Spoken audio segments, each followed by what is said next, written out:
remember. What else did we put on our shopping list? Oh, what a mouth-watering smell.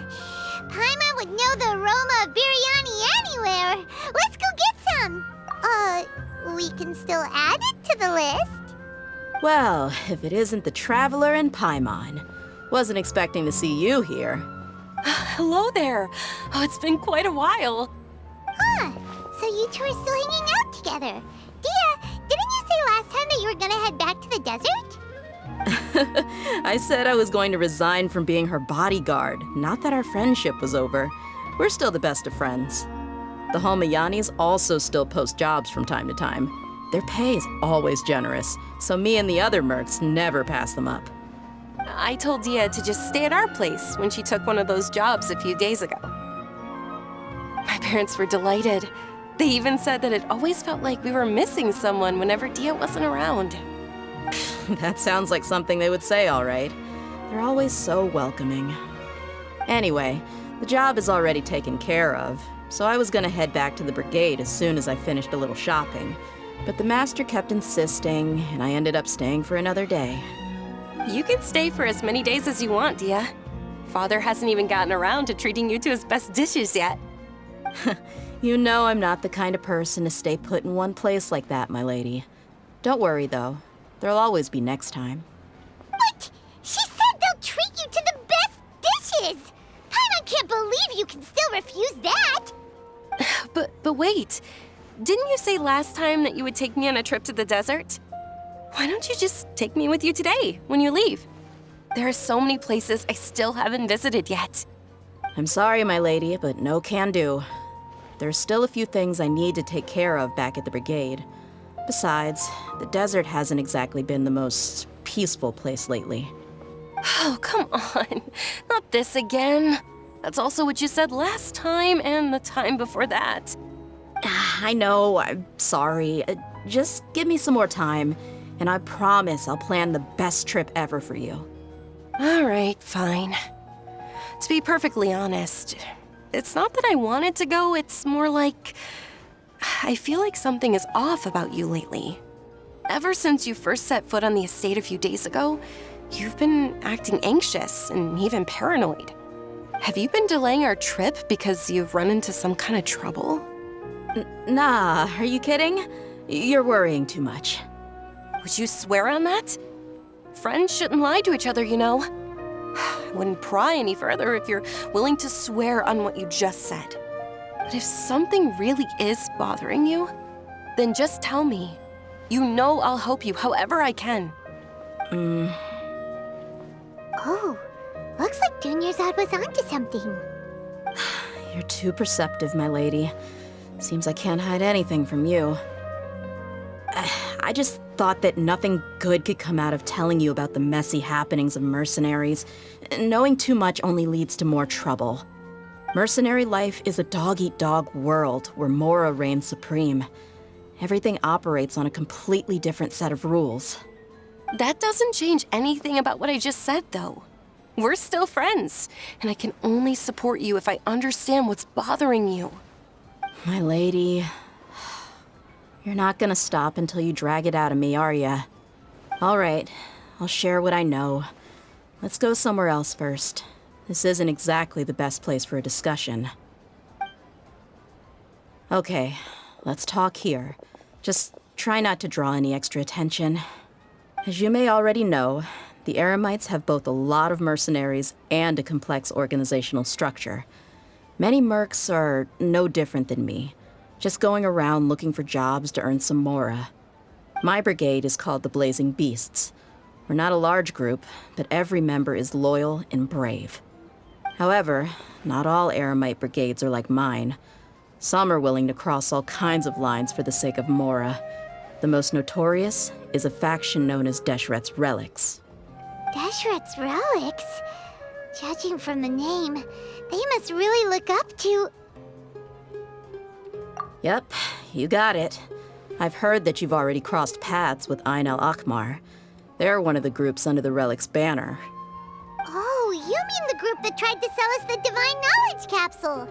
Yeah, they weren't friendly at all. Deshret's Relics is composed of many smaller brigades like Ain al-Ahmar. The Relic's headquarters issues orders to all brigades under his control.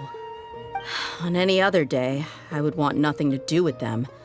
Unfortunately, though, the brigade that's stirring up trouble now is none other than Dehya al-Ahmar. Dakan? I think it means beard or something. Believe me, it's a really stupid name. I found it insufferable for years. Anyway, the real issue is that Dehya al-Ahmar is led by my father, Kusela. Say what now? I think I'm starting to understand your anxiety now. But what did they do? I won't go into details, my lady, but they've been involved in a lot of violent incidents. We're talking hundreds. Hundreds? Yep. The scenes tend to be quite gruesome, too. They strip the victims of all their valuables before murdering them. Not only have they targeted merchant caravans and ordinary citizens, but other mercenary brigades as well. That's beyond terrible. They won't even spare their own kind. I don't know how Deshret's Relic sees it. All I do know is that Dehya al-Ahmar has become more and more aggressive over the last few years. If I don't do something about them, then even my brigade or the people of Aru village could become their next target. I just wish I knew what's driven him to do this. Yeah. How can your father do such terrible things? I don't know. People change. He's always been pretty pathetic. But at least in the past, there were still a few lines that he wouldn't cross. That's setting the bar pretty low. I mean, if he was even remotely decent, then why would I have to leave the brigade and cut all ties with him? He was loud and foolish, with no real sense of purpose. Instead of doing anything useful, he spent most of his time drinking and chasing after women. Of course, the other brigade members were just like him. Their ruckus would go on night after night. Sounds like a nightmare. What about your mother? Did she ever step in to stop them? Unfortunately, I never knew my mother. I'm sorry, Dehya. I didn't know. It's all right, my lady. That's pretty common in mercenary circles. Didn't I mention that my father was chasing after women? I was the result of one of those encounters with some random person. He told me that he wasn't sure who my mother was. And in any case, she never came to see me. He'd say, "You'll be fine as long as you remember to stick with Dad." But even then, he left most of the parenting to the brigade. The one thing I do remember is that he used to tell me stories. But the problem was that he had terrible taste. He only knew a few stories, and even those tended to be pretty stale. They were tales of desert warriors defeating dragons in the forest, or stories of mercenaries rescuing princesses from rebel armies. Sounds like your typical fairy tales. More or less, yeah. They were interesting maybe the first or second time around, but after about 20 repeats, they started to get a little dull. He seemed to think those stories were the best things ever, though. He was so into them that he'd call the whole brigade over and make them perform the whole thing as a play.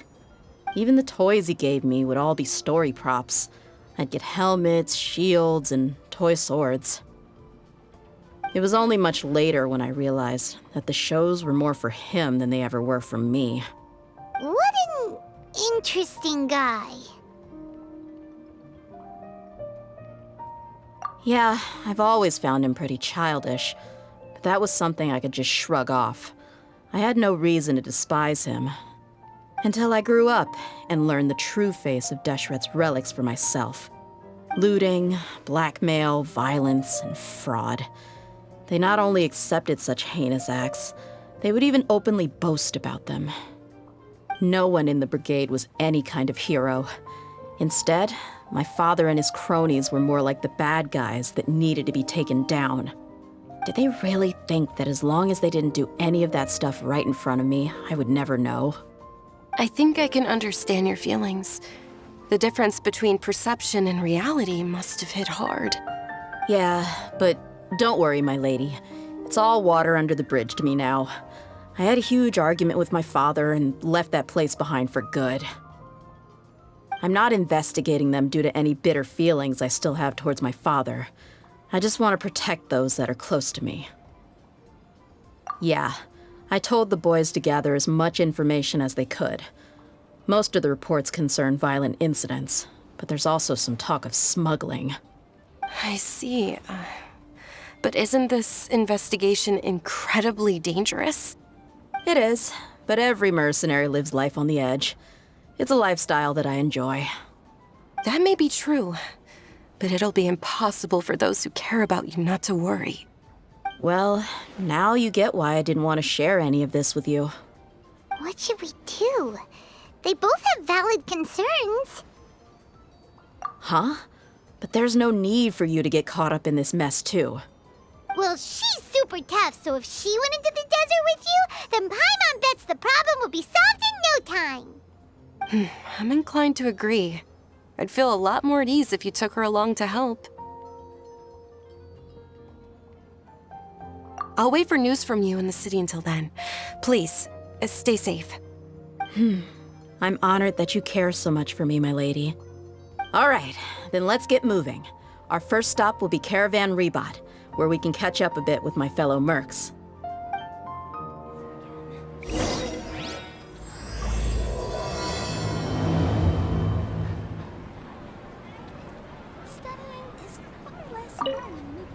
Please be careful. I'll stay in the city and wait for news from you. Just don't do anything reckless, all right?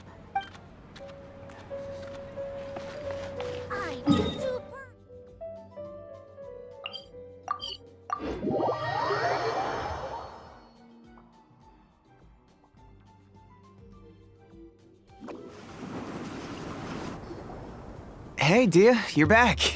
Are these two friends of yours? Oh, so you've already become like one of us then? Well, that's good to know. Anyway, since we've got a newcomer, let me fill you in on what the Khan al-Ahmar's been up to lately. They've become extremely aggressive. Apparently, even their own now have become acceptable targets. They even attack other relics brigades, just the same as any other mercenary brigade. Even the most ferocious beasts still protect their own. But it sounds like they've thrown that straight to the wind. That's right. Once they've collected enough loot off the other mercenaries, they sell it off to a different brigade, or turn to merchants on the black market. A portion of their profit is immediately exchanged for more food and weaponry to be used in their next violent operation. That's terrible! Yeah, and it really makes you wonder why they're so desperate for Mora. A few days ago, Isham and I trailed them for a while, and even disguised ourselves as merchants to conduct trade with them. We were able to learn a few things from the exchange. Rather than saying they're out to plunder and hoard Mora, it'd probably be more accurate to say that they're experiencing an internal power struggle. Wait, a power struggle? You heard me right. The vast majority of their victims are mercenaries from the other brigades of Deshret's relics. If their only goal was Mora, they could have gone after anybody. The targeted nature of their attacks points to a power struggle between the different brigades within the relics. That's the only plausible explanation we have. Unfortunately, we weren't able to find out anything more specific. It seems they're also trying to keep things under wraps. Oh, one last thing we discovered was that over the past few years, as the Khan al-Ahmar became more and more active, Deshret's relics as a whole became a lot weaker. It sounds mighty strange to me, too. Haroon, you can leave the rest of the investigation to us. Gotta say, though, I didn't expect you to go on a whole undercover mission during the few days I was gone. Sounds like you were really putting your necks on the line, no? Nah, it was nothing. We're just as concerned about the situation as you are. The Khan al-Ahmar is your father's crew, after all. What he said. Besides, Dehya, haven't you done more dangerous things than all of us combined? What we did is nothing compared to your experiences. Yeah. And while they went to talk with Khan al-Ahmar, I took a look at the last camp they attacked. Any survivors of the attack were already long gone. There was nothing of value left in the camp. Ah, Hisham and Khalaf. You're here too. We rushed over as soon as we saw you come into Caravan Rebot. Although this new friend of yours looks a little green behind the ears, I'm sensing a special vibe from her. Now that we know you'll have a capable partner with you, we can also rest easy. Hey, what about Paimon? Feel anything special? Oh, you're also planning to tag along with them? Of course! Paimon is the traveler's most important guide. Wherever she goes, Paimon will follow. Oh, in that case, then you'd better take care of her too, Dehya. Don't underestimate Paimon! Don't worry about her. She may look tiny and helpless, but she's been through just as many battles as the traveler here. Even if she had only survived on sheer luck, then that alone would still make her quite formidable. I had no idea. I guess I shouldn't judge by appearances. Oh, one other thing, Dehya. When you're free, why don't you update the deputy about your upcoming schedule? We held another recruitment event a few days ago, but everyone only came to see the Flame Main. You weren't around at the time, so people were pretty disappointed to only find our crew of rough, unkempt guys. The deputy put a lot of effort into the event, but it was basically for nothing. Only a few people chose to stay, and that really got to him. Sorry to hear that. I'll be sure to bring him some great liquor next time. I left in a hurry and I couldn't make it back in time for the event. Gotta admit, I can understand their disappointment, though. You're our brigade's main selling point, after all. Now, if only the deputy could figure out a way to bring a few more smoking hot members into our ranks. Keep dreaming. Remember the last time I invited a couple gals into the brigade? You all just froze up with your mouths gaping like a bunch of scarecrows. The awkward silence and weird expressions left quite the impression on them. They were originally interested in joining us, but after that, they both told me they were too uncomfortable to stick around. Hey, didn't we agree to never bring that up again? Huh? Wait, are you serious? Why have I never heard about this? I don't think you were part of the brigade yet. Are you kidding me? I missed a once-in-a-lifetime moment like that and you weren't even gonna tell me? All right. We can tell you about it later. Now's not the time. Hey, don't you try to change the subject. You and Hisham get your butts over here and tell me everything right now. Are they always like this? More or less. There aren't many rules or graces when it comes to mercenaries. We're used to just speaking our minds. If someone starts getting under your skin, you just yell right back at them. And if that doesn't put an end to it, then you just challenge them to a fight. But we also don't tend to take many things too seriously. Being direct and getting it all out of your system as soon as things come up is better than keeping everything bottled up, never talking about it. That's also why I never spare their feelings when I talk to them. If I want to laugh, I'll laugh. If I'm angry, then I'll unload on them. It's hard to stop once you get used to it. Though, I can never do that when I'm with the Homayanis. Hey, knuckleheads! Can you at least tell me the rest of the intel before you go back to your bickering? Yeah, you hear her, Holof? Told you we gotta focus on the investigation first. I drew up a map. Right here's the spot. There you'll find the merchant caravan responsible for getting rid of Dehya al-Ahmar's looted goods. All you gotta do is wait and ambush them in the evening. They'll have no idea what hit them. Perfect. Thanks for that. Be sure to pass my regards to everyone else in the brigade as well. Will do. You stay safe, Dehya.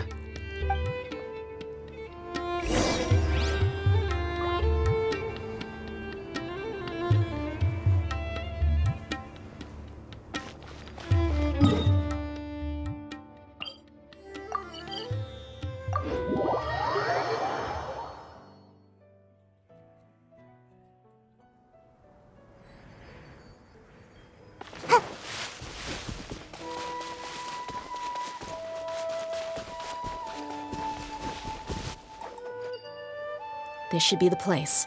Let's find a spot to hide and bide our time. It's gonna come down to a fight one way or another, so let's all be careful. No need to worry. She knows her way around a fight. I'm not worried about that. What I meant is that we probably shouldn't go too hard on the enemy. After all, we still need to get information out of them.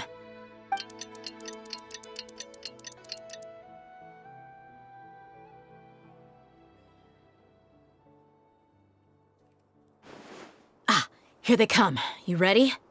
Let's not give them a chance to react and end this quickly.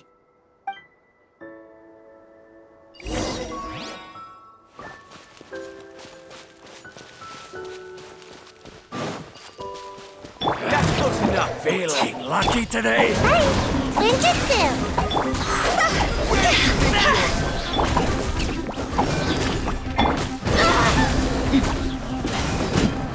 Let's get it on!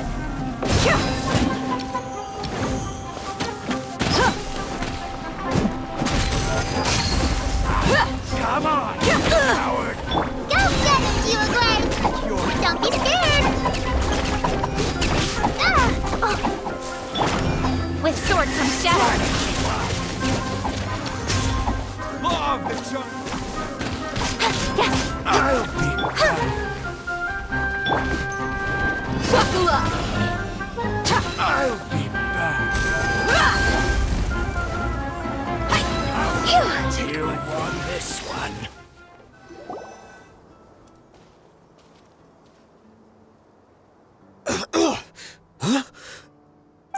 You're the Flame Mane. Good. That saves me an introduction. All right, time for a little talk. Are you buddies with Dakana Lakmar now? Tell me, what are they after? You know the code of being a mercenary just like everyone else. The first rule is to never divulge key information about our employer. What makes you think I'd talk? That might have worked on an amateur, but I know you're just looking to protect your reputation. Think about it, though. What's your reputation worth if you won't have the other tools you need to succeed in this line of work? Tools like, I don't know, your limbs or eyes? You've got 5 seconds. You might want to think twice about how much your employer's information is worth to you. Whoa! I'm not joking around. We can do this the easy way or the painful way. 2 seconds! I'll save you the trouble.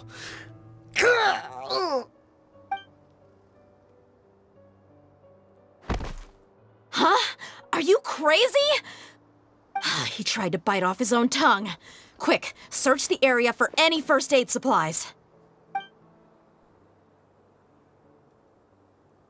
I definitely didn't expect him to go that far.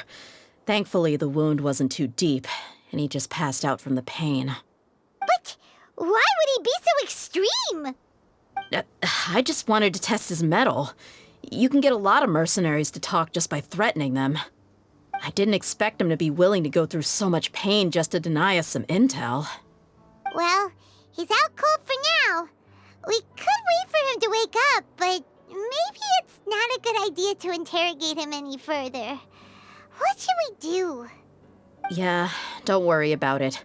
It'll be a waste of time to interrogate him again after that. He might just hurt himself again if we start asking. There are lots of goods around here. Let's search the area. Maybe we'll be able to find something. I'm really sorry.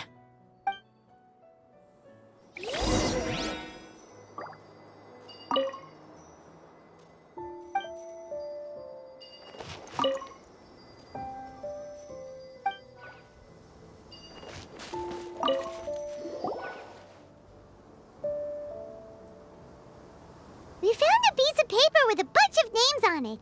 Maybe it's a record of something. Let me take a look. If this really is a merchant caravan, they should have a record of their transactions. Yep. I see an entry for Dakana Lakmar right here. Kusela, Idrisi, Bashar, and Takriti. All familiar names. Dakana Lakmar has been trading for a hefty supply of food, weapons, and medicine. It seems that in the past, they used to receive some canned knowledge as well. This caravan is just one link in their logistics chain. Once in the rainforest, the caravan will exchange the looted goods for mora, and the funds will then be passed to a specific person. That person will then pack the caravan full of necessary goods, which will then be brought right back to Dakana Lakmar. Wait, why is there no mora value recorded for the final transaction? No value?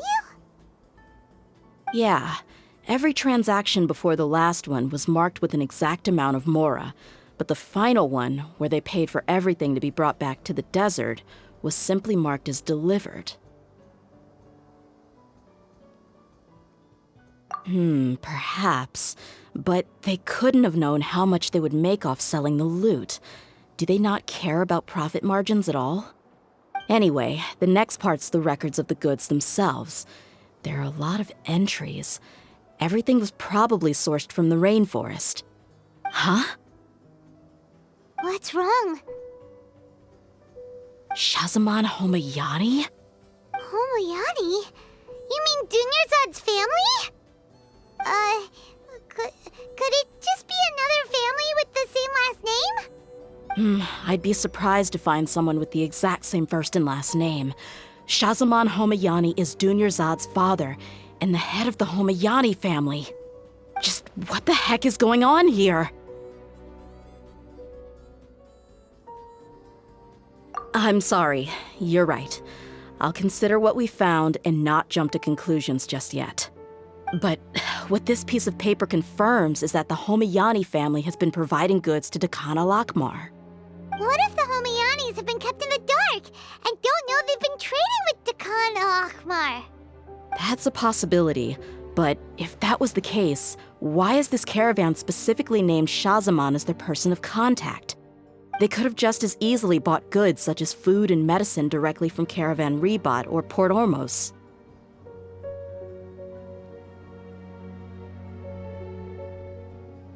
Yeah, funding violence and looting. The brigade gets the goods, and he is paid the proceeds from the sale of the loot. But why would he do something like this? It's not like the Homayanis are in need of money. I honestly have no idea. I've been to their estate many times, and I've never noticed anything suspicious. The only potentially large expenditure I could think of would be the treatment costs for Dunyarzad's Elazar. Maybe they borrowed a lot of Mora in the past? But that's still just a speculation. I don't think the Master would stoop so low to make Mora. You're probably right. I know my lady's personality, and she wouldn't deliberately keep something like this from us. But what should we do now? All we found is just another mystery. If you ask me, we already have no choice but to confront her about this. I'm not worried. It's too early to make a verdict yet. I still have faith in the Homayanis. Let's go find my lady again. We'll tell her everything and see if she's willing to lend us her support. If we're lucky, we can not only figure out the mystery of this paper, but also follow the trail of breadcrumbs to the people responsible at Dekhan al-Akmar. Dehya, are you sure this is the best decision? What if instead of getting the help we need, we just end up revealing everything we've discovered to the enemy? I've considered that possibility. But even still, I want to tell her what we found. I think I owe her that much. True friendship is built on trust. She showed genuine concern for me when we first brought up the topic. I can't repay her kindness with doubt and suspicion. That's not how I deal with people. You're right. Paimon wants to trust Dunyarzad too. Yeah. Let's pay another visit to Sumeru City.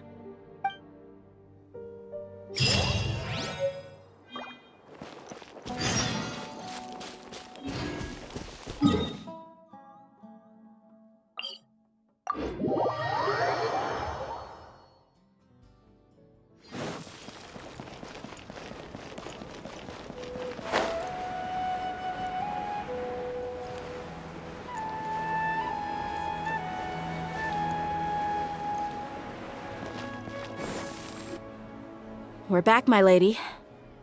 Oh, you're back a lot sooner than I expected. You mustn't have run into any trouble then.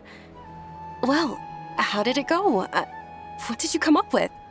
Actually, we're still investigating. It's just that we've discovered something strange. I see. The clues you found have led you back here, in the city? Something like that. Yeah. You all look a little dispirited.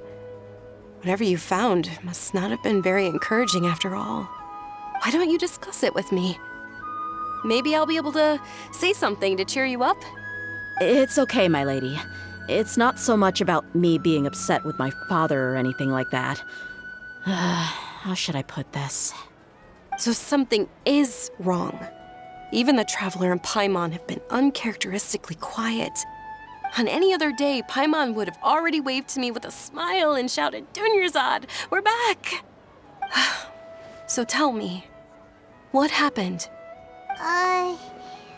Well? My lady, please prepare yourself for what we're going to tell you next. It concerns the Master. The Master? You mean my father? Okay, I understand. Don't worry about me. I'll listen as attentively as I can. My father has been supplying goods to Dakan al-Akmar?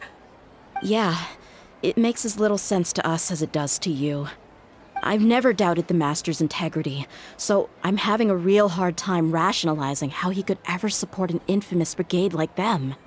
Maybe he's not actually aware of the full story and just stumbled into the deal by accident.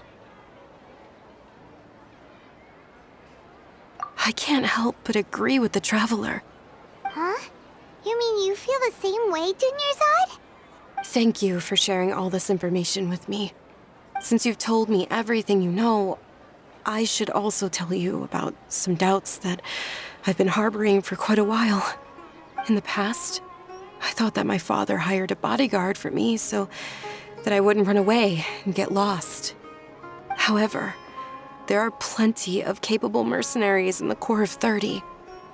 Why did my father go out of his way to hire Dehya? About that. Well, the Homayanis really needed bodyguards, so they reached out to the Blazing Beasts. Later, the Master told me that I was one of the best mercenaries he'd ever seen, and that I should stick around to become one of his bodyguards. He offered me a pile of mora, so I just signed on. Well, but that didn't really answer my question. Just think about it. Why did my father specifically reach out to the Blazing Beasts? Maybe the Corps of 30 just didn't have anyone available, or maybe someone recommended us. I've never given it too much thought. I think I get what you're saying. You'd think none of this was a coincidence. Precisely. At first glance, nothing seems strange or out of place. But there are many parts of the story that don't actually make any sense. If my father had always been in contact with Dakan al-Akmar, then it would make sense for him to bring Dehya into our house. You mean the goal all along was to get Dehya to be your bodyguard? No, that's too much of a stretch. I cut all ties with my father a long time ago. He has no control over my life anymore. But that still doesn't rule out the possibility that your father has still been trying to influence your life without you knowing. So, the Master was not likely an innocent victim in all of this? Sorry we put all this on you so suddenly, Dunyarzad. It's okay, Paimon. I should actually be thanking you. Regardless of his reasons, if my father has truly been funding a violent group of mercenaries, then it's my duty to bring him back to reason. But is that really the right thing to do? My father has committed many atrocities and deserves all the punishment that he has coming to him. I have zero sympathy for him. You may call me an ungrateful child, but my feelings will remain the same. However, the Homayani family has treated me with nothing but generosity and kindness.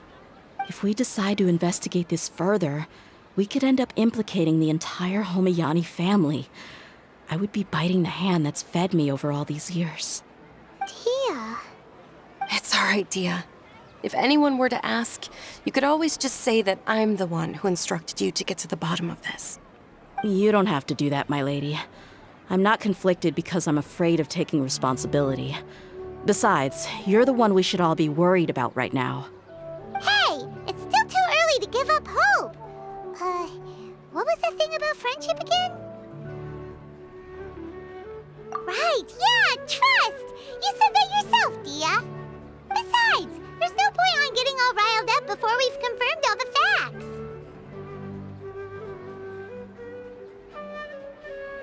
Thank you, everyone. That makes a lot of sense. I guess I should always remember the trust that I've placed in people. In which case, my lady, could you ask the Master to come out and have a chat with us?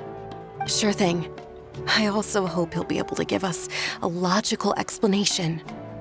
Let's meet at the usual place then. Usual place? Ah, right!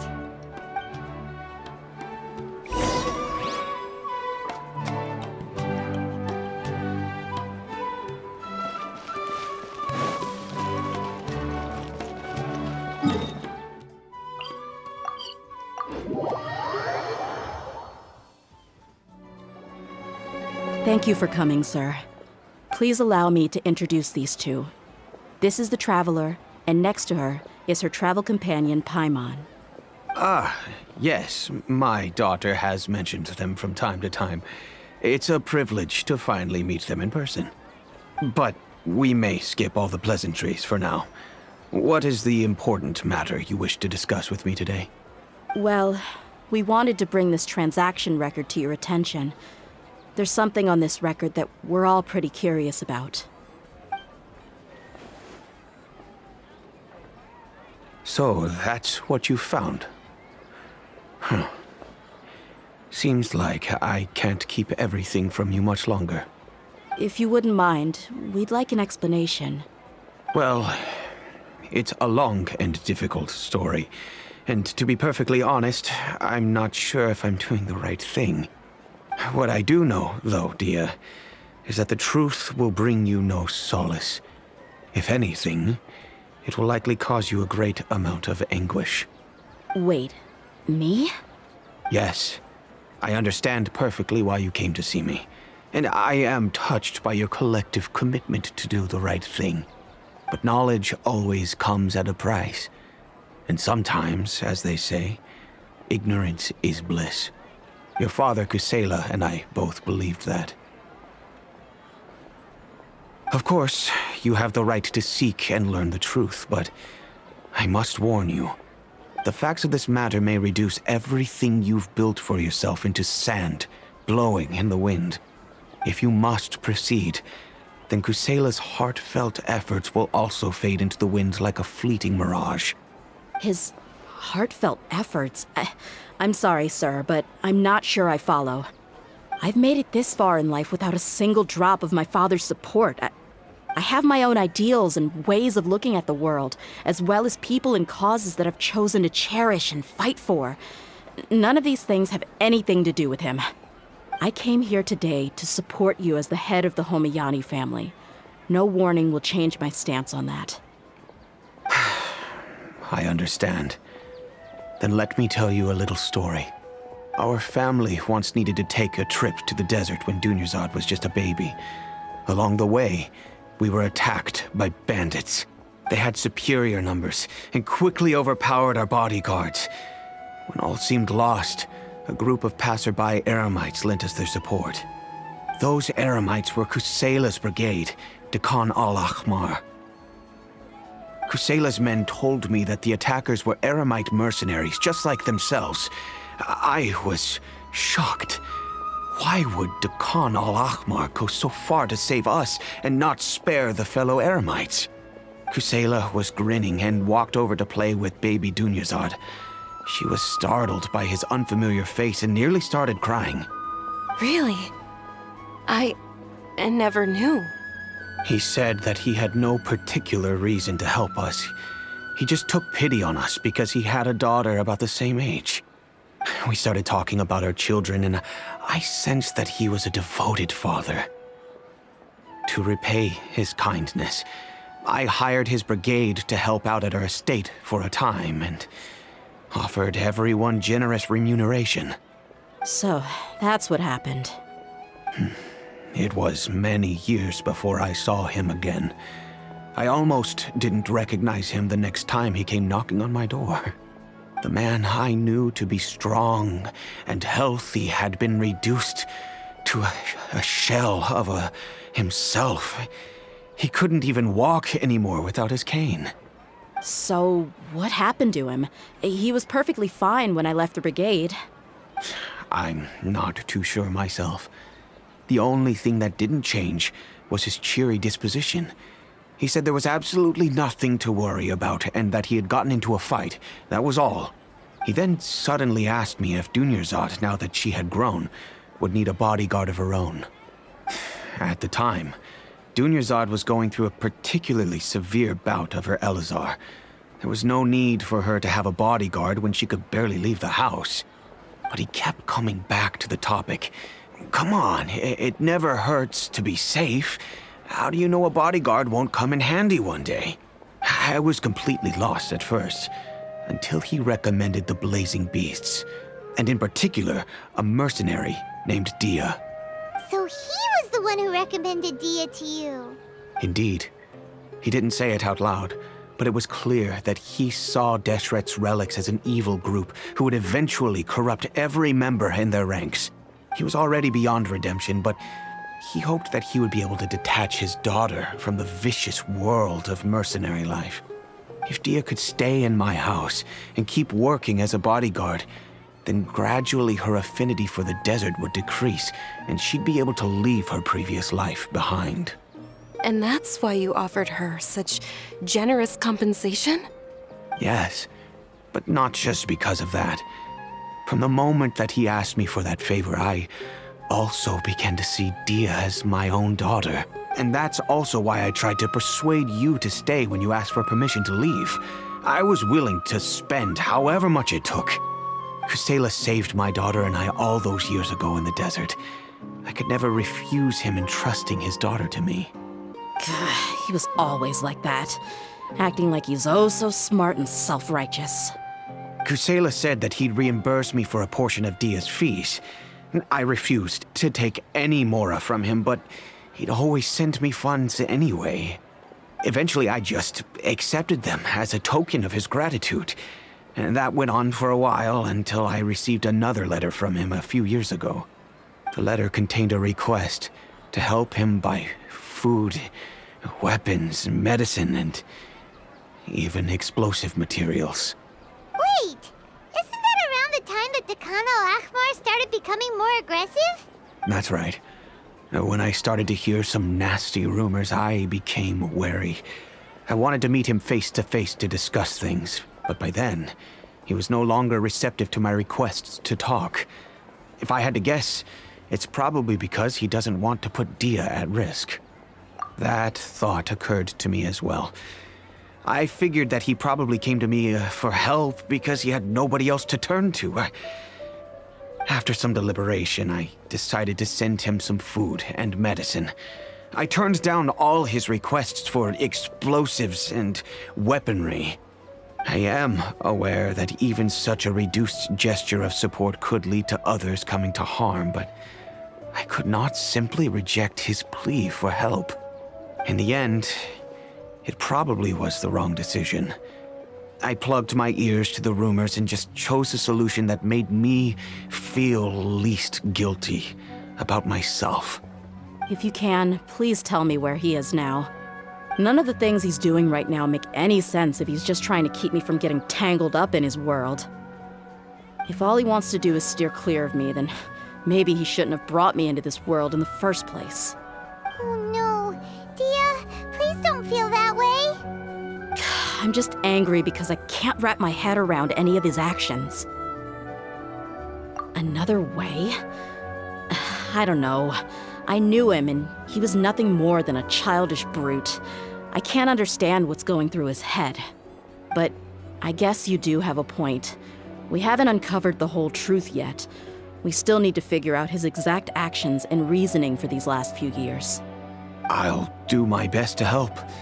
Of course, anything between the two of you would need to be resolved between you and him alone. I don't know Kusela's exact whereabouts. Outside of supplying his brigade with some goods, I tried my best to avoid getting involved any further with him. However, there's a man on the list named Jawed. He used to be a mercenary in the desert and is now a member of the Corps of 30. He's responsible for supplying weapons and liaising with the Dakan al-Akhmar's merchant caravan. I think he should know Kusela's whereabouts. I've heard that he likes to have a few drinks alone and enjoy the cool wind at night outside the tavern. Maybe you'll be able to find him there. Understood. Thank you, sir. Then I guess this is bye for now, unless... I'll stay and be with my father here. To be honest, I'm still a little dazed and haven't finished processing everything quite yet. My father has indeed done something wrong, but if I think about it, I'm also not sure if there was a right way to handle this problem. I feel like our only course of action is to turn everything we know over to the Core of 30 and let them render judgment. Yes. I am prepared to accept whatever verdict they choose. It's time to face my mistakes.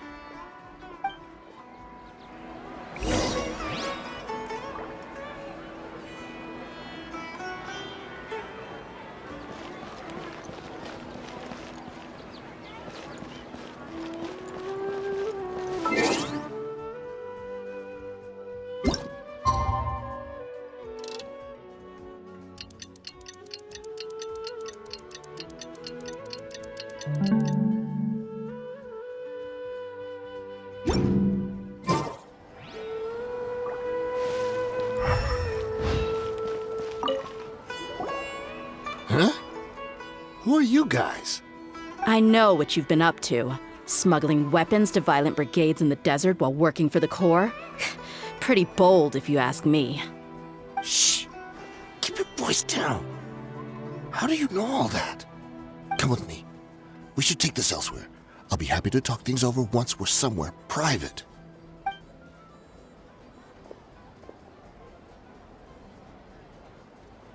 This place should do. All right. Back to my question. How did you all know about me? Don't worry about that for now. You know what kind of punishment you'll face once we report you to the Corps, I assume. Wait. There's no need to jump the gun. Let's talk this out. What are your terms? So what's in it for you anyway, Mora? Well, I was a little tight on money at the time, and Kusela took good care of me in the past. I weighed it in my mind, and I couldn't find a reason to turn the opportunity down. I wouldn't only be helping my benefactor, but I could also make some quick Mora. Let me tell you how it is. We're investigating Dehya Al-Akmar, and we're gonna put an end to their operations. If you provide some help for us, then we might just put in a good word later to reduce the terms of your punishment. Hey, why don't we discuss this a little first? Listen, I made quite a bit of Mora from my last run. You just give me a number, and I'm sure we can... Shut it. My patience is running out. You should know when a mercenary is after something other than money. All right, sheesh. But you gotta promise you'll put in some nice words for me later. They're always on the move. Here's the spot they were at the last time I made my delivery to the desert. Feel free to go have a look. I'm just telling you though, it's not on me if they're not there anymore. Sure. And then you can forget about any nice words from us. Hey, come on. Now you're just being unreasonable. Really? And how do I know you're not leading us straight into a trap? Don't forget, you're the one with no bargaining chips. All right, I get it. Why don't you go take a look, and if they're not there anymore, I'll try to figure out something else for y'all. Now that's more like it. Let's move. And as for you, try to stick around the city until we get back. You don't want us to call the folks from the Corps and have them drag you back to the city.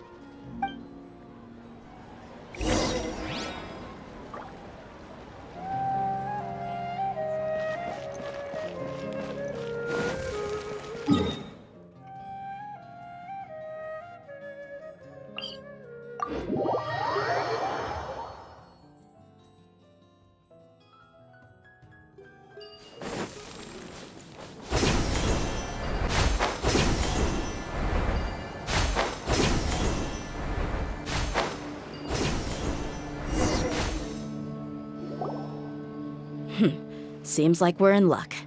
That should be their camp right up ahead. Let's go. We'll finally get to the bottom of this ourselves.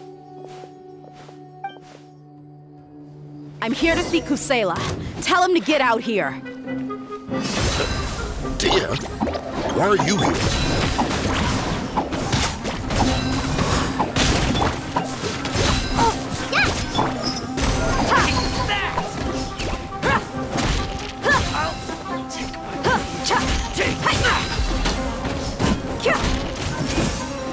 Look alive!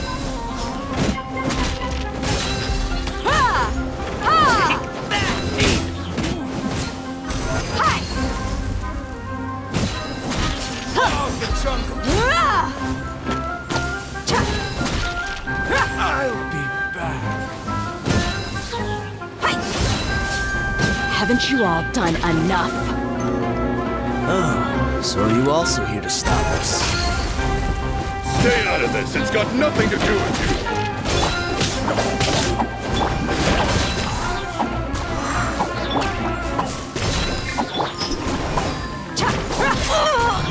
Let's get it on!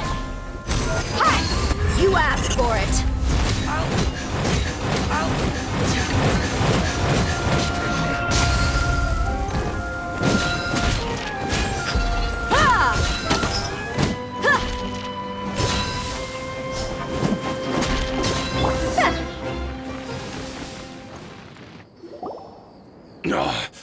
She's so strong. Enough fighting. We all know each other, and I don't want to take things too far. Just bring Kusela to me. There's no use hiding him anymore.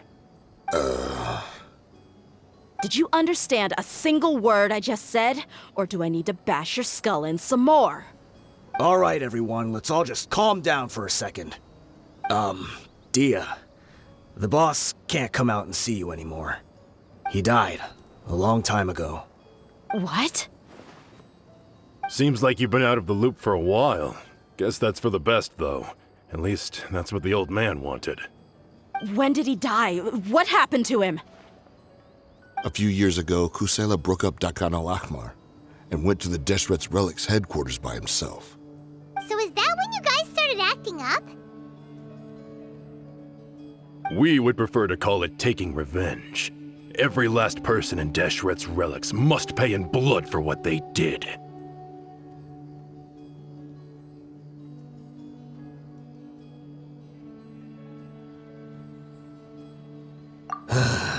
Let me start from the beginning. Dehya, do you know how the head of the relics maintained order internally? Overwhelming strength and unquestionable authority? Those were a part of it, yes. But just those on their own weren't enough. They had another tool at their disposal. They called it a person's record. Regardless of whether they joined by their own will or were coerced, every person in Deshret's Relics were forced to leave a record of themselves at headquarters. Whether it be their deepest sin, some unforgivable act, or their most immoral exploit, the record served both as a symbol of loyalty and the perfect material for blackmail.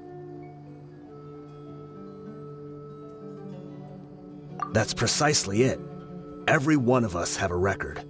Me, Bashar, Tikriti, and all the boys who grew up with Dehya and ended up joining our ranks. But you, Dehya, you were never asked to provide a record, were you? I never even knew this was a requirement. You were probably the only person in all of Deshret's Relics who didn't know about it. Ever since you were born, Boss had been trying to shield you from this organization's sinister rules. Not only that, but he also banned all of us from committing any nefarious acts. He said he'd take care of the dues we had to pay regularly to headquarters. But in the end, he was just an ordinary person. What could he do? He was forced to go to headquarters again and again to account for missed dues and incomplete records. He'd come up with all kinds of excuses and get beaten up as a result. We all knew he was doing that for you. He wanted to get you out of this world, no matter what it took. And that's why he became a shell of himself and couldn't walk without a cane. Wait, but that doesn't make any sense. I didn't know about any of this, and I'd never seen him get injured or beaten. Because you were too young at the time. How would you ever tell between wounds from a beating and wounds from battle? When you left home after that final argument with him, he seemed to age by a decade overnight. Even his hair went gray. So, even the blazing beasts were... Yep. It was all his doing. Had he not arranged them to come to you, you probably would have been reduced to a pulp before you ever left the desert. A few years ago, Boss said he needed to make another trip to headquarters. He was already pretty weak then, and we all assumed he was going to get beaten again. I suggested that he hand the role of leadership over to me, but he said there was no longer any need, since the Khan al-Ahmar would soon be no more. His words made no sense to me, but that night, we heard that a massive fire tore through headquarters and razed everyone's records to ash. Everyone gained their freedom that night. Many members fled, not just from our ranks, but from the other brigades as well. But how could we leave with a clear conscience? All of us who knew exactly what had happened. The boss can't have just died for nothing. Those heartless jerks at headquarters took him from us. From that point on, the sole purpose of the Khan al-Ahmar became revenge. The big fire that Boss started was quite a blow to headquarters' strength. It's given us the opportunity to launch our attack. Even though we're outnumbered, we vowed to see our revenge through to the very end. There were people from headquarters who changed their names and went into hiding. Some fled to other brigades, and others escaped to the rainforest. But we won't let any of them escape our wrath. They'll all pay for what they've done. We've suffered plenty of losses as well. To keep going, we need an enormous amount of supplies, from food and medicine to weaponry and explosives. All we can do is exchange our loot from Mora, and then use that to get supplies. We forged Boss's handwriting and sent out many letters to his former friends. Thankfully, many people were willing to come to our aid. We were also able to attract many mercenaries who shared our goal. We've endured unspeakable pain to win many impossible battles. Deshret's relics have become weaker and weaker, and now we finally have an opportunity to directly strike their headquarters. Paimon doesn't know what to say anymore. We do know right from wrong, but we were sinners from the very beginning. We do not deserve the freedom that the boss won for us with his life. Boss always loved his old-fashioned hero stories. Those tales about sacrificing yourself to save the world. We used to always laugh at him for it. But in the end, he really went and lived those stories out himself. As for me, I never considered myself a hero. We're all the lowest of the low. We have no right to even imagine such an existence. But maybe those hero stories he liked foreshadowed everything that was to come. The spirit of the hero touched all those he had saved, and more people joined his cause. Maybe we were all just acting along with the play in the beginning. But as we acted the parts and recited the lines, we were drawn in. And now, we want to see the story through to the end. I'm sorry, Dehya. I know you always found us insufferable ever since you were young. Just think of this as a madman ranting. I'll go with you. Huh? Dehya? You want to go with them? I grew up with these guys, and I know they're not bad people. It's just that some situations get so bad that it's difficult to tell good from evil. All I know is that Deshret's relics must be destroyed. Furthermore, I want to go see the place for myself. I want to know if my father is still there. I know you don't want to get involved in this, so there's no need for you to tag along. I can do this on my own. Yeah, Paimon feels like we'd only regret it if we don't see this through to the end. Thank you. We'll be a lot stronger together with you. I bet Boss would lose his mind if he ever knew you'd join us at the very last moment like this. Considering all the losses and injuries we sustained, we can't afford to turn down someone as powerful as you. He can think whatever he wants. But the fact is, I owe him this much.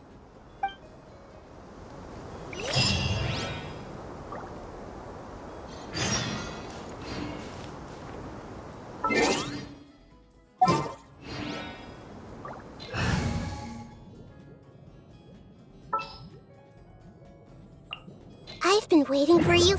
I guess it all comes down to this. Oh, my son. Deshret's relics are about to become history.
We sure didn't run into much trouble on the way here.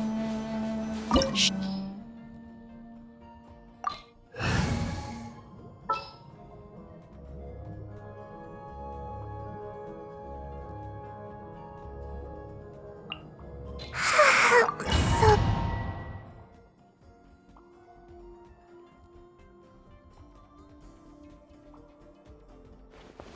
Wow. Paimon didn't expect it to look like this on the inside. They should all be holed up in here. Don't know how many people they've got left, though. Who cares? We'll round up all of them. Still, we should be careful. Even if they've only got one shot left, it could still take us out. Yeah, we'll know what they're really capable of once we've landed some hits on them. Deshret's relics may have been a force to be reckoned with before, but their name means nothing now. Yeah, they don't stand a chance with you here. I'll take the lead. I've been here once before.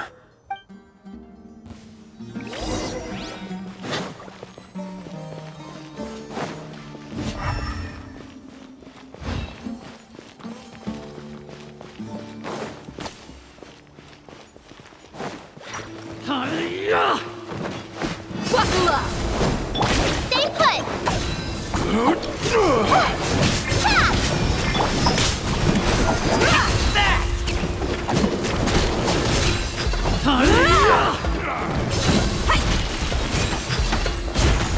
Ready, go!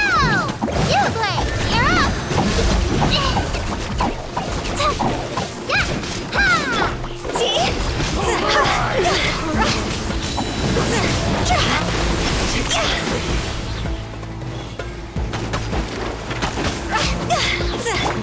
Stay put! Look alive!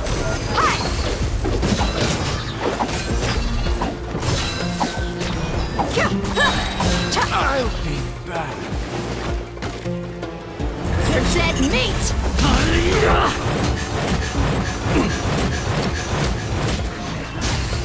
New hunting.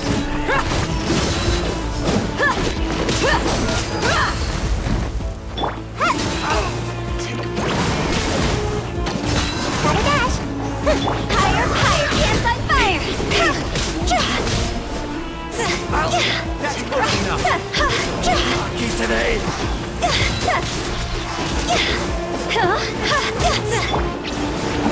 Where do you think you're going? Buckle up! Gloves off! You want this? You want Go get it, Uruguay! Uruguay! I'm getting sick of this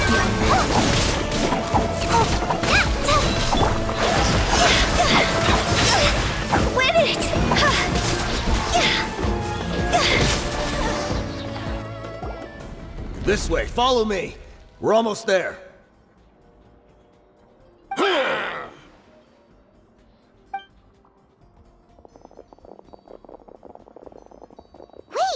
They went charging ahead without checking for any traps! Hey, you guys okay? It seems like we just got trapped in here. Don't think we triggered anything else. Watch out, the enemy's coming from ahead. Well, now that things have come to this, seems we'll have to fight our way through. Don't worry about us. We knew something like this could happen. Go and take a look around. There could still be another way through. Let's go! We can't let the boss down! Let's check if there's another way! The sooner we can make it through to help them, the better. Let's see. I think I see a way through over there, but it's being blocked by something. Let's try our luck with that mechanism. Okay, let's go!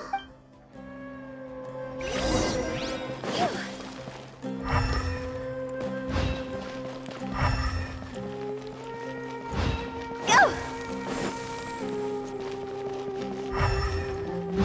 Phew!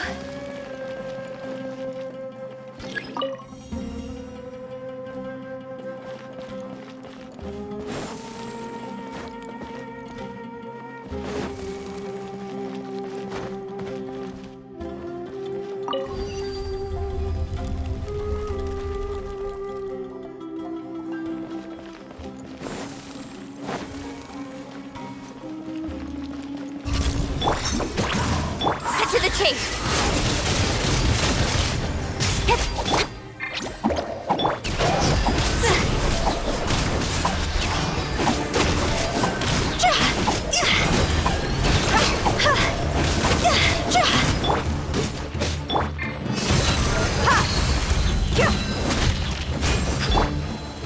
Speed of light!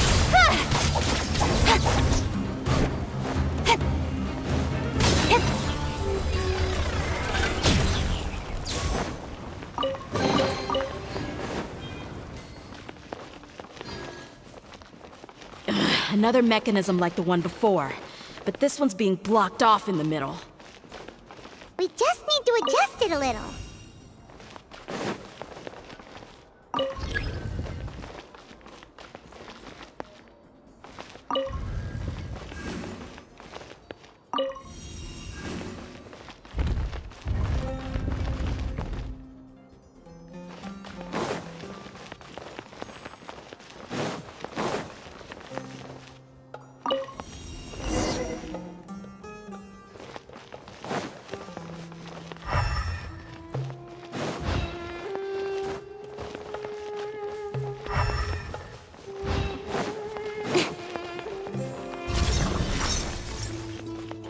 Don't be scared!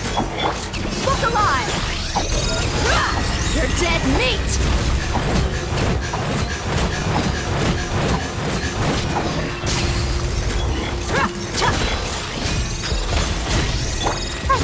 Stay put! Oh, with sword comes shadow.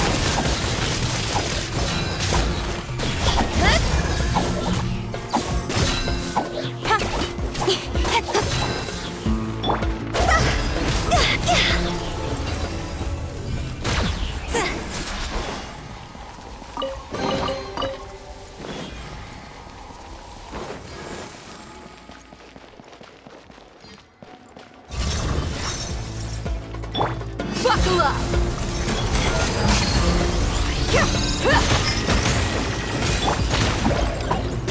Hey, go away!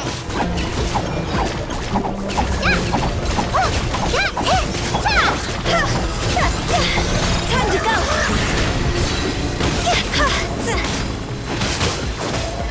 Gloves off!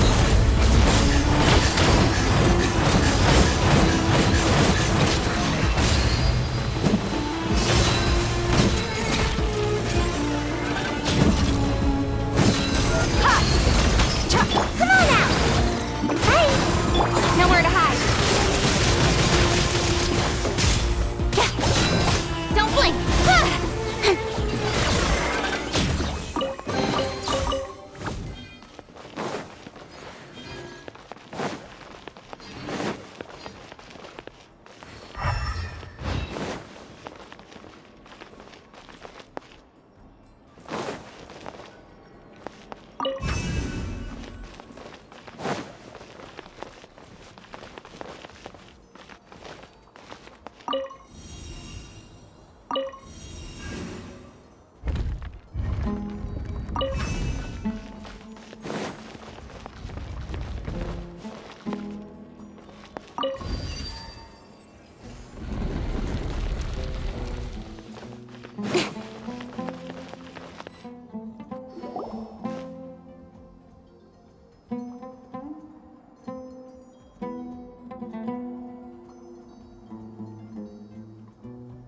I wasn't expecting anyone to make it through from the other side. But as a desert dweller, I suppose we should be used to our folks defying all expectations. Don't waste your breath. You have nowhere to run. Run? Had I wanted to run, I would have fled 1,000 times already. I witnessed the golden age of Deshret's relics. Even if I could leave this place behind, all that awaits me now are endless days of humiliation and ruin. Even now, my brothers and I still believe in one thing. The greatest should never live to remember their fall. So you want to go out in a blaze of glory? Let us draw our weapons! We will show them the true power King Deshret bestowed upon his followers. They are but two, while we hold within ourselves the entirety of the relic's glory. Wave 1, charge! Eliminate them!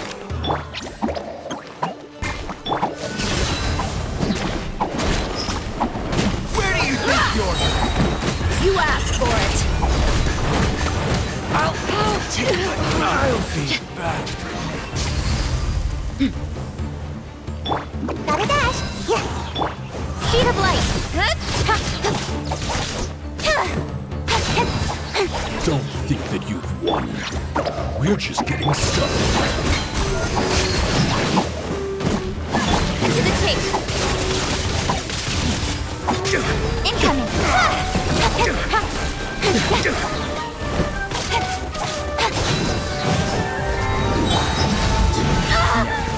You're dead meat!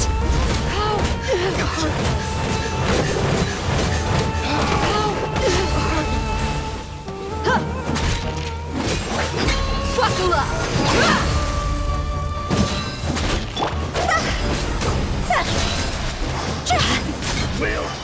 King Deshret will not abandon any one of his followers.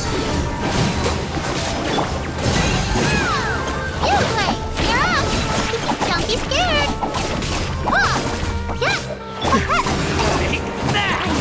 Weak minutes, nowhere to hide. Look alive. Now you're testing my patience. Send this now! You asked for it! Brothers! This is where we'll prove our...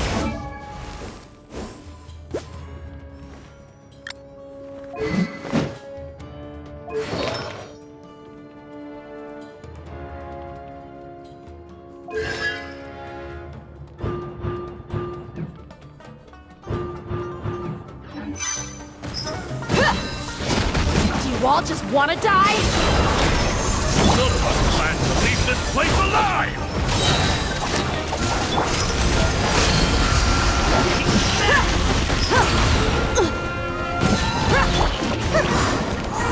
Who else dodged that? Pounds into the ground! Stay put. With sword comes shadow.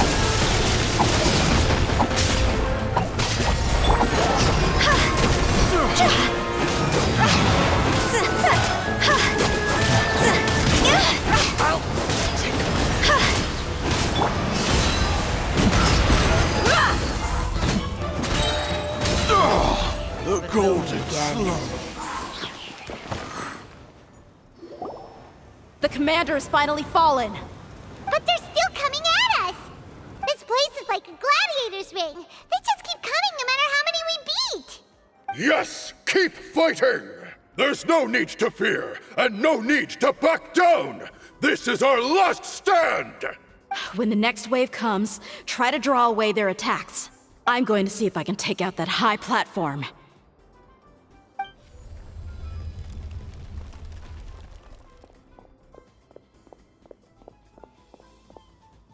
Get out of my way!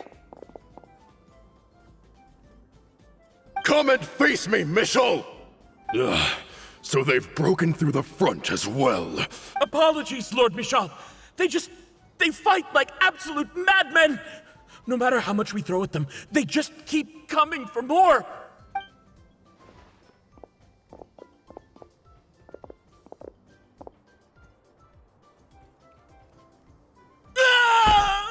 So, it would seem like this is the end. Time to pay for everything you've done, Mitchell. You think I would give you that opportunity? I will be buried in the sand alongside all the rest of our fading glory. Hey, wait!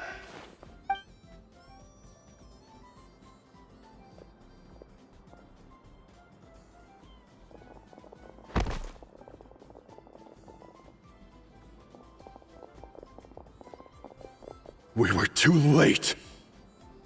It's over. There's no more need to fight. But if you're still going to cling on to your so-called mercenary's pride, then I'll give you all a good beating as well.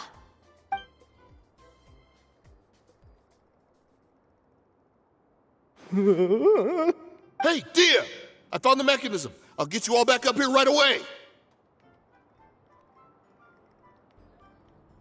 Let's go.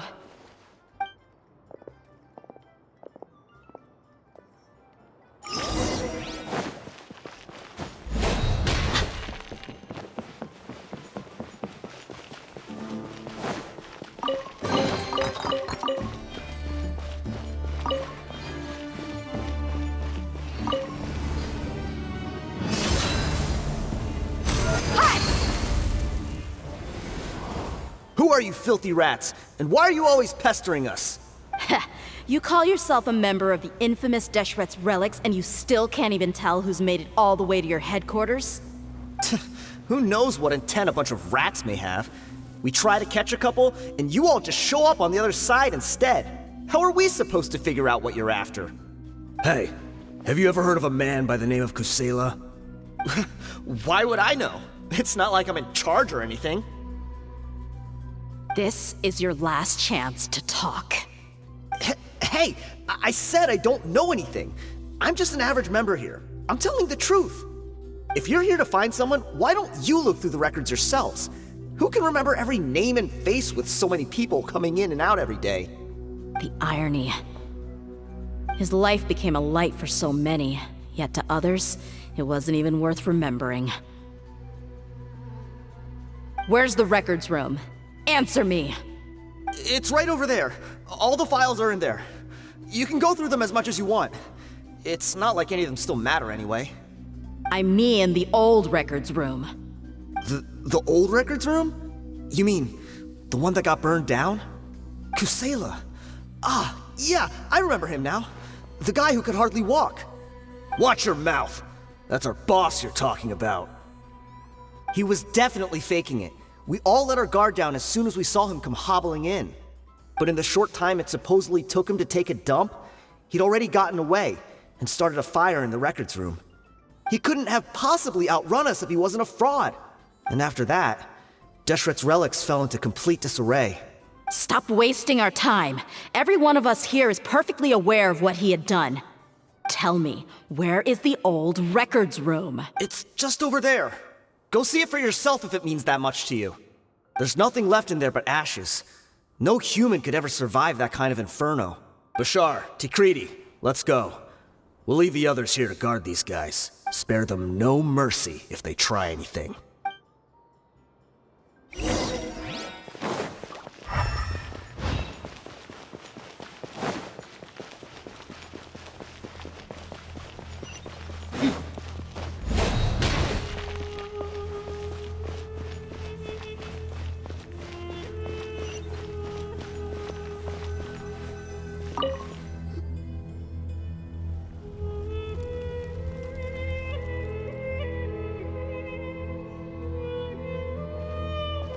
So, this was his final destination.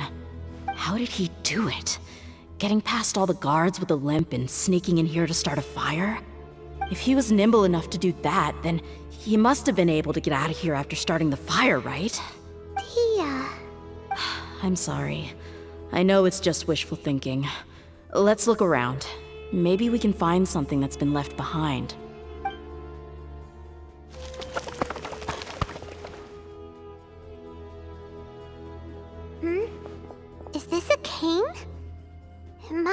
one that Dehya's father used.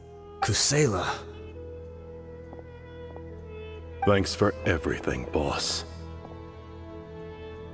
We're fortunate to somehow find that cane after that fire. Let's split up and look around some more. What if something else has been left behind? But what else could survive a fire like that? Huh?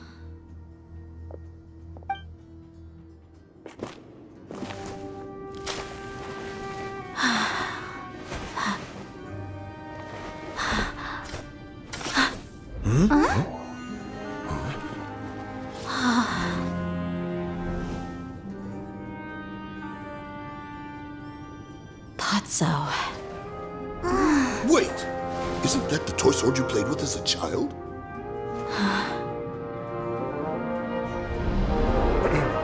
The dragon is no more, for Princess Dehya has slain it. Its head now hangs above the city gates. Her bravery has brought eternal peace and prosperity to us all. Dehya, come on. This is the most important line. You can do it. But Dehya, you defeated the dragon. Everyone's waiting for your speech. Still too shy, huh? All right, I'll do it. I hereby proclaim our victory. Evil shall plague us no more.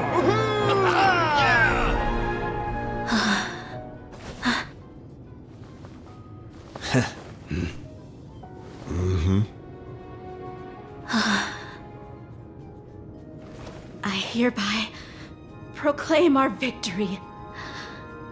Evil shall plague us no more, Dad.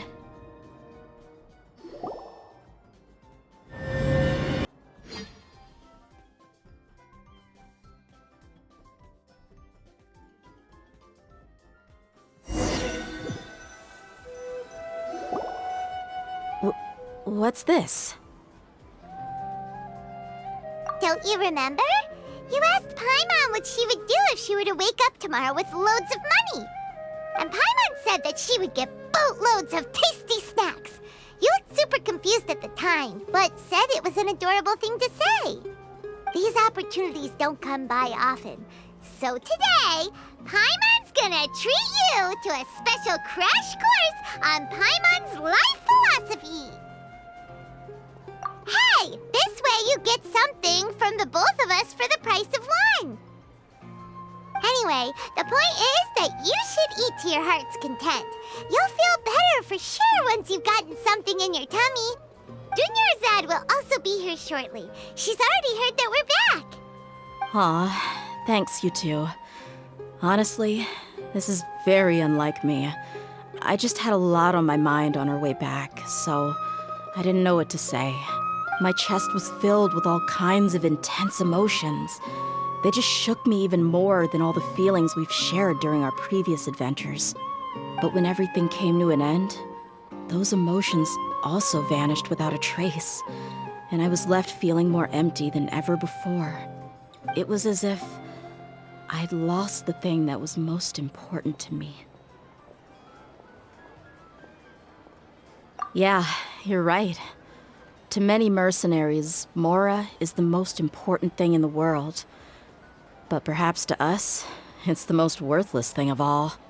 Idrisi and the others all used to say that they would quit if there was no Mora to be had. But when it came to avenging my father, there was no Mora to be made anywhere. My reality shattered when I found out that the father who always told me hero stories was in fact a bad guy. But look at me now. Am I any different? Despite all my promises about never forgiving him and never trying to understand him, I still went to such lengths to find out the truth and nearly even shed tears for his sake. We're hypocrites, all of us. Yeah, you're right. It's just a pity that we often only recognize our true feelings after it's already too late. You're back! Are all of you all right? Ah, there she is. Yeah. Many people from the Corps of 30 came over, and I just wrapped up everything with my dad. All I can do now is wait for their verdict. Huh? Dehya, you're looking quite down again. Paimon will fine. A lot happened while we were gone.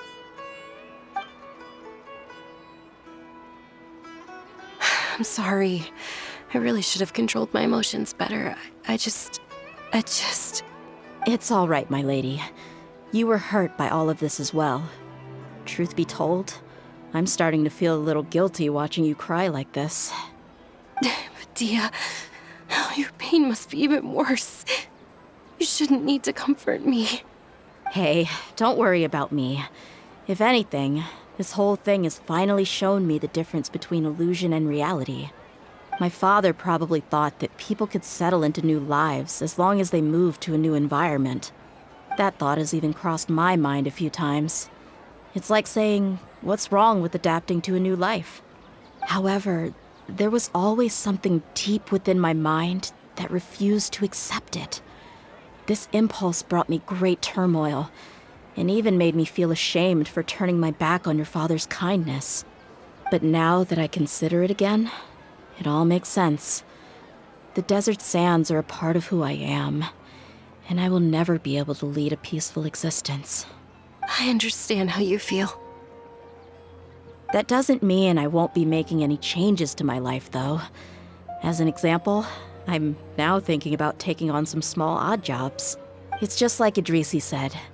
I also want to catch up to my father and become a character in his play. Even if the ending of the story may be childish and ridiculous, it won't really matter. Isn't that neat, though? Oh, you'll be a whole new kind of mercenary, one that's not out for Mora. Why don't we go for a change of scenery once we finish eating? What about stopping by the Grand Bazaar again? Right. You said you wanted to get a rug for your family. We'll come along too. I can't thank you enough for taking care of me this entire time.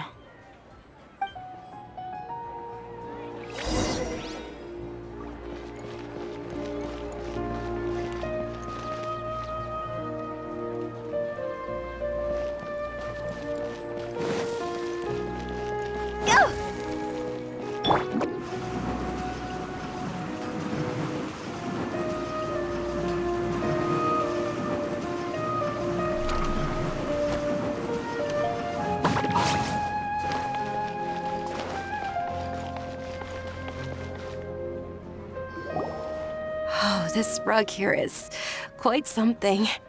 The craftsmanship is exquisite, and the fabric is also of high quality.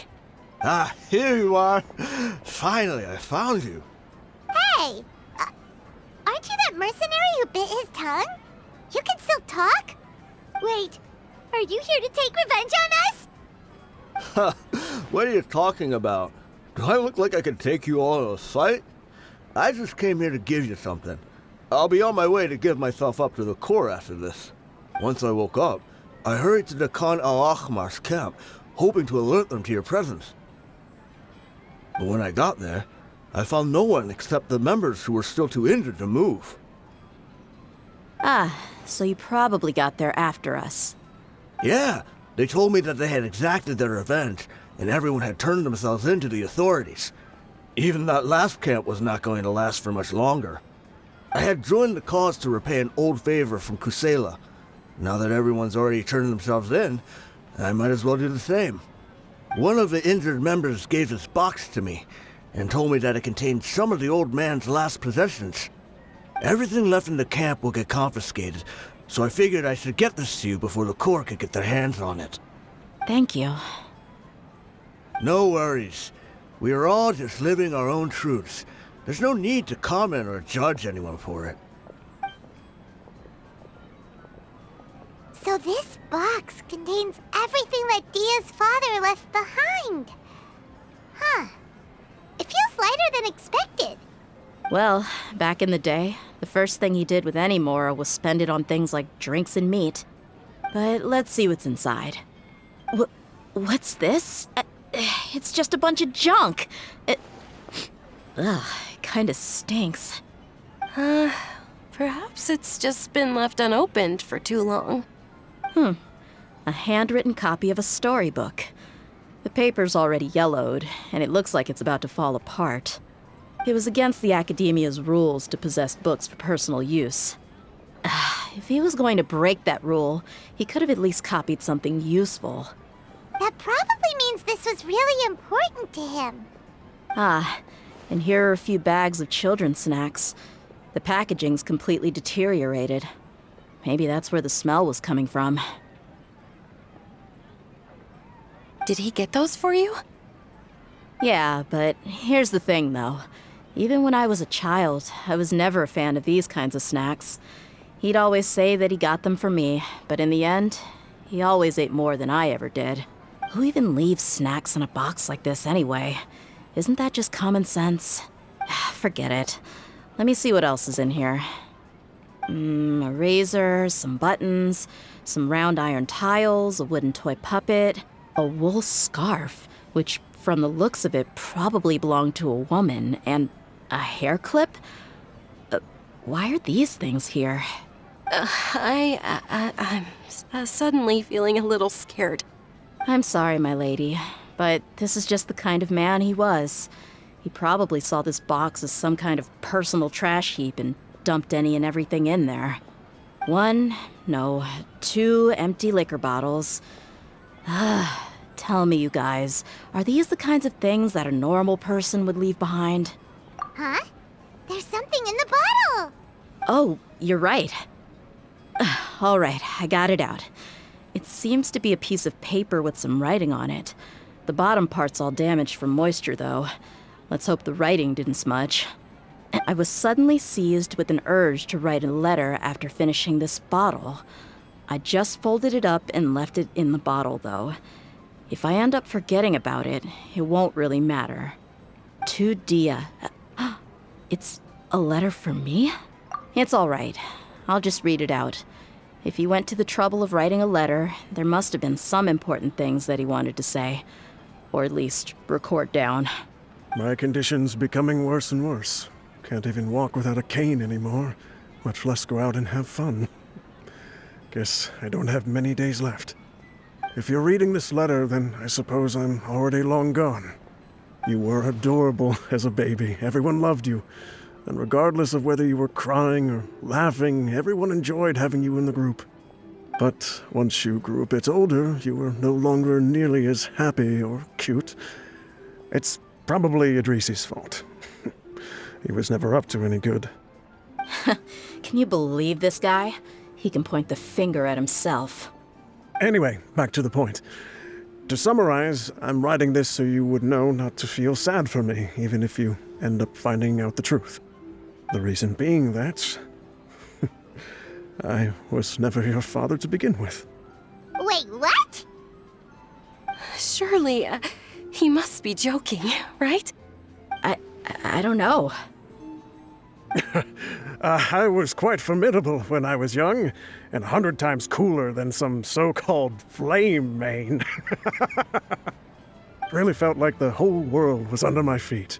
With just a teeny tiny bit of effort, I felt I could rule over the entire desert.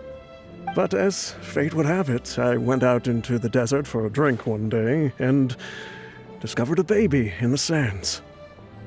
It was you. You were just lying there, small and helpless. You were so tiny that if the wind blew for just a little while longer, you would have been buried forever. But your cries were so loud they made my head hurt. Now that I think of it, you really were a bundle of energy. Sounds like he's serious. I told Idrisi and the others that I had slipped up with a woman while out and about.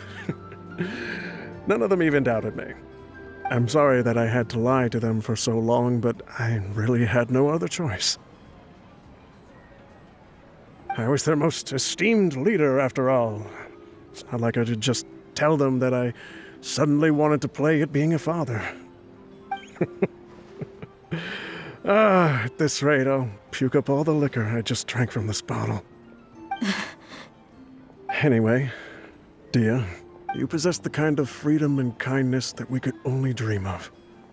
As far as how you should live your life, that'll be up to you to decide. That's the end of the letter. In the end, he was still thinking of me as a little child. I suppose, or I would have suffocated under the sand a long time ago. He was a good father to you. The fact that he wasn't a blood relative doesn't change that. Yeah. It's just a pity that we had to learn the truth of everything like this. Do you already have some ideas about the decision that he wanted you to make? I do. If he first found me alone in the sands, then I want to try my hand at finding the person who abandoned me. I just have one wish. To tell them a story. That there once existed a childish and foolish jerk with a heart of gold. And that only under his care was I able to grow and mature into the person I am today. If you end up finding any leads, can you share them with us?